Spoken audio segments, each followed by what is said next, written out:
The first session of this year's G20 Summit has concluded. Leaders of the group of 20 nations are considering a draft resolution which could condemn the war in Ukraine. A draft communique says today's era must not be of war. The host country has told WION that they are optimistic about a declaration being agreed.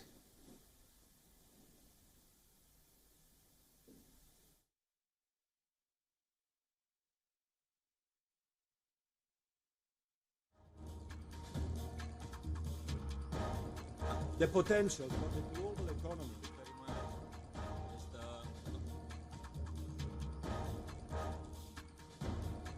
will come out tomorrow. Has it been agreed? I just mentioned we are very optimistic and the team's still working on it.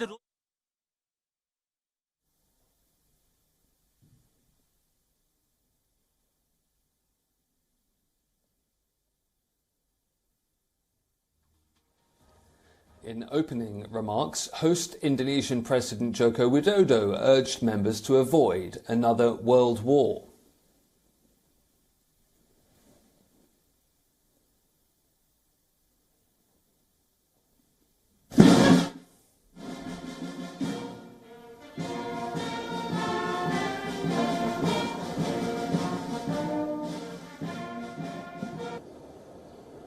Being responsible here also means that we must end the war. If the war does not end, it will be difficult for the world to move forward. If the war does not end, it will be difficult for us to take responsibility for the future of current generation and future generations.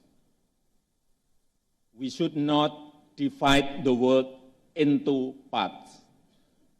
We must not allow the world fall into another Cold War.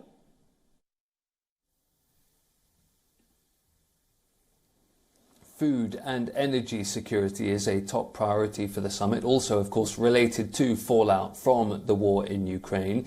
Chinese President Xi Jinping warned the bloc against the weaponization of food and energy.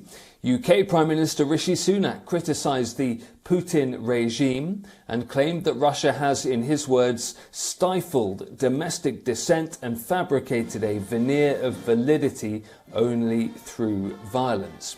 The new UK Prime Minister made the remarks in the presence of Russian Foreign Minister Sergei Lavrov. Well, for more on this, let's talk to our principal diplomatic correspondent, Siddhant Sibal, who is live in Bali, Indonesia. Siddhant, where are we on that draft communique? What chances of something getting agreed to by G20 members that includes condemnation of the war? Well, the communique, Oli, has been agreed, but it is yet to be adopted. And secondly, the communique refers to a line. It says that this is not an era of war. Now, interestingly, this line has been used by the Indian Prime Minister Narendra Modi during his bilateral with the Russian President in Samarkand, the SCO summit that took place during the sidelines. They had a bilateral, and this line is now being used by the communique. And now, of course, it will be seen as a victory for India and for the emerging world as well, including Indonesia, who are keen to bridge the divide between West and Russia. But it looks like, as of now, that the statement might contain a specific para where Western countries are going to condemn the war, while emerging countries and countries like India, Indonesia are expected to remain neutral, calling on that the conflict needs to be resolved diplomatically. And Siddhant, Downing Street is saying that it believes it is sensing a stiffening of resolve among G20 members, apart from Russia, against the war in Ukraine from countries like India, as you mentioned. Do you see any sign of what Downing Street is claiming in Bali? Well, to a certain extent, it is true, because the conflict, while it was to a certain extent after February, was seen as a European conflict or European war, it has now involved the entire world in terms of the escalation in fuel, food and commodity prices. It is impacting countries like India, here in Indonesia as well. The impact is being seen, and the fact that the Indonesian president, who is the host of the G20, referred to war needs to be stopped is something that shows that there is a tiredness, and that is why it looks like a consensus is emerging, a strong consensus. While emerging countries might shy away from directly condemning Russia, they're keen that Moscow reduces or comes to a halt when it comes to the conflict that had started earlier this year. And as of now, there is no sign when this conflict will come to an end.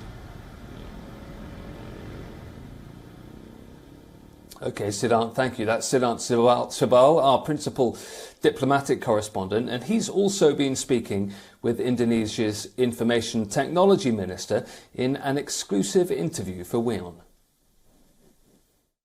If you can comment on the remarks made by the president, your president made very strong remarks on that war should be stopped. If you can just talk about how that will help ease out the tensions between... You cannot solve the world problems today, if you still have war. Yeah. You can only help and solve the problems, today's problem, by way of stopping the war, and everyone, has to win. This is a win-win solutions approach. President Xi Jinping as well and President Biden yesterday also mentioned, the world economy is so big. Don't play a zero-sum situation.